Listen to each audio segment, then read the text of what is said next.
پہلے دارالمدینہ میں نا فیس لی نہیں جاتی تھی، تو اب فیس لی جا رہی ہے۔ غریب کا بچہ کیا کرے گا، کہاں جائے؟ مدینے۔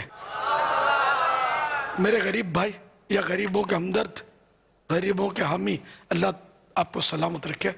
یہ بتائیے کہ جب دعوت اسلامی نے دارالمدینہ شروع نہیں کیا تھا تب غریبوں کے بچے کہاں جاتے تھے؟ ہے جواب؟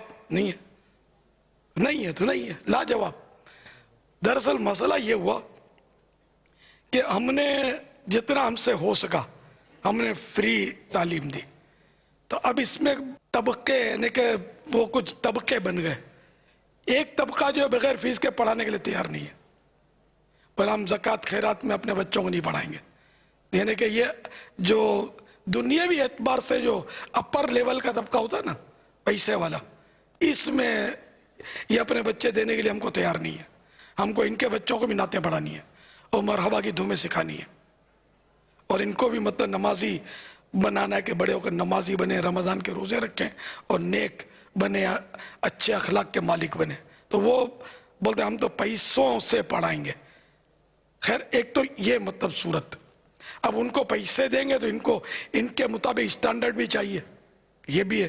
پھر یہ دے دیتے ہیں بعض اوقات غیر مسلموں کو، بعض اوقات کہ اب دے ہی رہے ہیں۔ ایک تعداد غیر مسلموں کو پہلے پیدا ہونے سے پہلے وہاں یہ داخلے کروا دیتے ہیں، اور فیسیں بھی مجھے پتہ نہیں، میرا خیال 20-20 30-30 ہزار ہوتی ہوں گی ماہانہ، ایسے بھی اوپر ہوتی ہوں گی فیسیں، یہ دیتے ہیں۔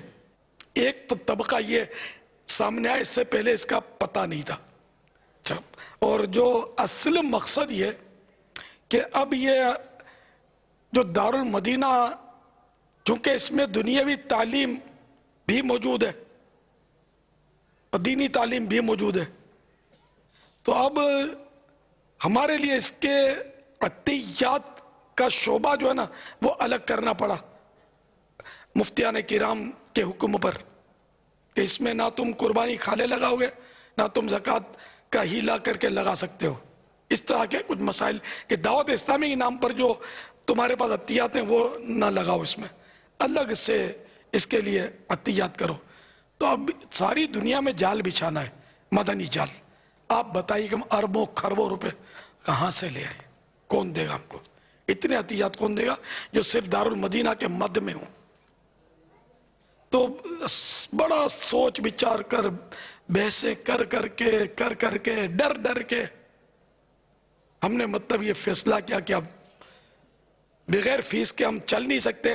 اب آپ یہ بتائیے کہ ایک طرف تو ہے کہ ہم فیس کے ذریعے دارالمدینہ چلائیں، دوسری طرف یہ ہے کہ ہم دارالمدینہ کا شعبہ بند کر دیتے ہیں، یا چھوڑو لوگ ناراض ہوتے ہیں اور ہم بند کرتے ہیں۔ تو اب بڑا نقصان بند کرنا ہے یا فیس لینا ہے؟ یہ فیصلہ جو بھی مدنی منوں اور مدنی منیوں کے غریب والدین ہیں وہ ہم کو بتائیں۔ میں نہیں سمجھتا کہ ایک بھی یہ کہے کہ آپ دارالمدینہ کا شعبہ ہی بند کر دو، بلکہ امید ہے کہ یہی سوچ بنے گی، نہیں یار دارالمدینہ تو چلنے چاہیے۔ اب چلنے چاہیے تو یقین مانے ہماری یہ مجبوری ہے، اس میں کوئی ذاتی آمدنی نہیں ہے، نہ میری جیب میں جائے گا، نہ کوئی رکن شورا، نہ نگران شورا، نہ کسی مبلغ، نہ کسی مطلب دعوت اسلامی کی ذمہ دار۔ اس میں کسی کی بھی جیب میں ایک روپیہ بھی نہیں جائے گا اس کے ذریعہ، اگر آمدنی ہوئی تو، جو بھی آمدنی ہوئی بھی تو یہ دارالمدینہ پر ہی لگتی رہے گی، اور اس کا بہتر سے بہتری اس میں ظاہر ہے، یہ اس میں پڑھانے والوں کی تنخواہیں، اجارے، پھر عمارت، پھر بجلی، پھر بتی، پھر سامان جو ہوتا ہے ڈیسک، یہ وہ ہے نا، ہزار قسم کے خرچے ہوتے ہیں۔ تو یہ ہم کہاں سے لائیں؟ کون دے ہم کو؟ اور پھر مستقل دے، کوئی بھی دے گا تو چلو بھائی یہ عمارت آپ کو دی، اب میں خرچہ اٹھاؤں گا، یہ فوت ہو جائے گا اس کا بیٹا جواب بھی نہیں دے گا ہم کو۔ مرنا تو سب کو ہے نا، زندگی بھر کون اس کو؟ تو ہم اس حوالے سے کہ میں اس کا خرچہ اٹھاؤں گا تم مفت پڑھاؤ، یہ بھی ہمت نہیں ہو رہی کہ جس دن اس نے بول دیا کہ آج کل میرے حالات صحیح نہیں ہیں، یا ویسے ہی آدمی کا وہ گراف نیچے آ جاتا ہے، کاروبار ٹوٹ جاتا ہے، حالات بھی بعض اوقات ایسے ہو جاتے ہیں، بیچاروں کے ساتھ بعض اوقات چیٹنگ ہو جاتی ہے، تو وہ بول دے گا کہ اب میرے حالات نہیں رہے۔ اب ہم ایک دم سے بولیں کہ بھائی وہ بند کر دیا اس نے، تو اب یہ 150 جو طلبہ ہیں جس کا یہ پارٹی خرچہ اٹھا رہی تھی، ٹاٹا، تو یہ تو سب پیکیٹنگ کریں گے، جا کر ریگل چوک پر ہمارے خلاف احتجاج کریں گے کہ ہمارے بچوں کا مستقبل تباہ کر دیا ان لوگوں نے. تو اس لیے ہم ایسا رسک لینے کے لیے تیار نہیں ہیں. اس لیے ہم نے طے کر لیا ہے کہ یہ ہم فیس لیں گے اور مناسب فیس ہے. ہم جو فیس لے رہے ہیں اس سے کئی گنا زیادہ فیسوں والی اسکولیں چل رہی ہیں, تو ہم تو پھر بھی نارمل لے رہے ہیں. تو اس لیے مہربانی کر کے آپ دل بڑا رکھیں اور ہم سے ناراض نہ ہوں. مجھے یہاں تک اطلاع ملی ہے کہ بعض ماں باپ جو ہوتے ہیں جیسے سرپرست, انہوں نے برا بھلا کہا, مجلس کے عیسائی بھائیوں سے الجھے ہیں, ان کو برا بھلا کہا ہے. ان سے توبہ بھی کریں اور ان سے معافی بھی مانگنی آپ پر واجب ہے. مجلس جو اس کی بنی ہوئی ہے, مینیجنگ کمیٹی جو ہوتی ہے, تو وہ مجلس کو اپنی ذات کے لیے نہیں کر رہی نا, وہ تو یقین مانے آپ کی خدمت کر رہی ہے. پیسے لے کر بھی دین آپ کو کون سکھائے گا؟ اسکولوں میں کوئی دین تھوڑی سکھایا جاتا ہے. اسلامیات ہوتی ہے مگر وہ بھی تقریباً تھوڑی سی ہوتی ہے, برائے نام جس کو کہہ لیں. عام طور پہ تو وہ بالکل یعنی کہ جو انداز ہماری تعلیم گاہوں کا آج کل بنا ہوا ہے, اس پر میرا خیال ہے وہ بولنے کی زیادہ حاجت بھی نہیں ہے. عموماً سب سمجھتے ہوتے ہیں کہ میں کیا کہنا چاہ رہا ہوں.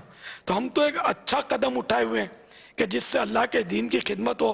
ہمارا بچہ دنیاوی تعلیم کے ساتھ ساتھ, انگلش کے ساتھ ساتھ, میتھمیٹکس کے ساتھ ساتھ, اور جو تھوڑا بہت اس میں دنیاوی علوم ہے اس کے ساتھ ساتھ, یہ میرا مدنی منا, میری مدنی منی اللہ تعالیٰ کو پہچاننے والی بنے, عشق رسول کا جام پینے والی بنے, اولیاء کرام, صحابہ کرام, اہل بیت سب کی عاشق ماننے والی بن کر یہ اولاد میدان میں ہے. دنیا بھی عزت کے ساتھ کمائے اور آخرت کی بلائیاں بھی جمع کرے. ورنہ دیگر تعلیم ادارے ہوتے ہیں عام طور پر اس میں صرف دنیا پر توجہ دی جاتی ہے, ہمارے ہاں یہ دونوں پر توجہ دی جا رہی ہے. آپ کو تو ہماری پیٹھ تھپکنی چاہیے کہ آپ گھبراؤ مت, آپ کو کوئی برا نہیں کہتا, ہم بیٹھے ہیں, ہم اپنے بچے آپ کو دیں گے. آپ جتنی رقم مانگتے ہو اتنی انشاءاللہ ہم دیں گے. ہم سے ہو سکا تو ہم کسی اور بچے کو اپنے طور پر ہم داخل کروا دیں گے, اس کی فیس بھی ادا کریں گے. اور بولو دیکھو, یہ جو فیس ادا کرنے کا میں نے مشورہ دیا, یہ اس کا ادارہ, اس کی مجلس ذمہ دار نہیں ہوگی. وہ چپ چاپ آپ اس کی طرف سے آپ اسی کو دے کر جمع کروا دیں گے. ہم وہ جب تک آپ دیں گے وہ اس کا ہم پر نہیں, پھر وہ ناراض ہوں گے کہ یہ بند کر دیا تم نے اور ہم پر یہ ہو گیا. یہ تو ایک میرے ذہن میں سے آ گئی بات کہ اگر کوئی اس طرح احسان کرے گا اس کو ثواب ملے گا. وہ کر سکتا ہے کہ بھئی 2 غریبوں کو میں اپنے طور پر بیچتا ہوں, یہ پڑھیں گے میرے پیسوں سے, 5 غریبوں کو بیچتا ہوں, یہ پڑھیں گے اپنے پیسے سے. تو یہ پارٹی بھی پکڑنا یہ ہمارا کام نہیں, ہم نے ایسا کوئی سسٹم نہیں بنایا. وہ ساری آپ کی ذمہ داری سے جو بھی ترکیب وہ ڈائریکٹ جو ہو جائے. اب اگر آئندہ کوئی پالیسی اس طرح ہماری مجلس نے بنائی تو یہ بھی ہم آپ کو انشاءاللہ وہ ظاہر کر دیں گے کہ اب ہماری یہ ترکیب ہے. فی الحال تو ہم نے یہی فیصلہ کیا ہے کہ ہم بغیر پیسوں کے, چاہے وہ کچھ بھی ہو, ہم پیسوں کے بغیر نہیں پڑھا سکیں گے. ایک کی لیں گے دوسرے کی نہیں لیں گے تو یہ جمے گا نہیں. ہر دوسرا آدمی بولے گا میں غریب, بلکہ اکثریت غریب. ہم نے یہ بھی ٹرائی کر لیا کہ جیسے کہ ہم نے اتنی رقم رکھی مختصر سی کہ اس میں سے آپ دو, چاہے آدھی دو, طے کر لیا بھئی اتنی دیں گے آپ, اتنی دیں گے. وہ بھی نہیں دی لوگوں نے, کسی نے دی کسی نے نہیں دی, اور کم دی. تو یہ اس لیے مجبوریاں ہیں کہ ہم نے فکس کر دیا کہ بھئی ہم تم سے مثال کے طور پہ ہم 100 روپے لیں گے, اب 100 کے بدلے 99 نہیں لیں گے, پورے 100 لیں گے. اب آپ کو لبیک کہنا چاہیے, ہمیں پیغامات دے کر ہمارا حوصلہ بڑھانا چاہیے. خدا پاک کی قسم ہم اپنی دنیا کے لیے کام نہیں کر رہے, اپنی آخرت کے لیے کام کر رہے ہیں.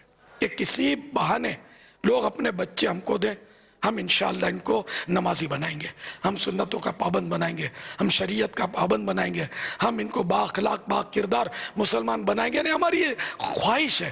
اب یہ کہ ہم کامیاب ہوں نہ ہو تو رب کی مرضی ہے, ٹھیک ہے نا. ہماری خواہش ہے کہ یہ اچھے مسلمان بن کر ابھریں, ان کے اپنے ماں باپ کی بھی خدمت کریں, آگے چل کے بال بچوں کی بھی خدمت کریں, اور اسلام کے طریقے پر یہ رہیں. تو یہ تو آپ کی بلائی میں ہے. جو آج کل ماں باپ کو اولڈ ہاؤس میں دبیڑ دیتے ہیں, ہمارے پاس پڑھے ہوئے نہیں ہوتے, اور دعوت اسلامی والے نہیں ہوتے, یہ کہیں اور پڑھے ہوئے ہوتے. جو خودکشیاں کرتے ہیں دعوت اسلامی والوں میں نہیں پڑھے ہوتے, وہ کہیں اور پڑھے ہوئے ہوتے.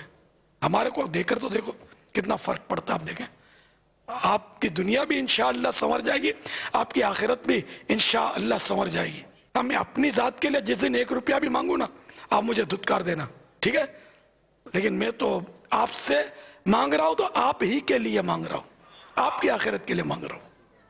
یا اللہ جو میرے دارالمدینہ کی حمایت کرے تو اس کی حمایت فرما، اسے بے حساب مغفرت سے مشرف کر کے جنت الفردوس میں اپنے محبوب صلی اللہ تعالی علیہ وآلہ وسلم کے پڑوس میں عالی شان محل عطا فرما.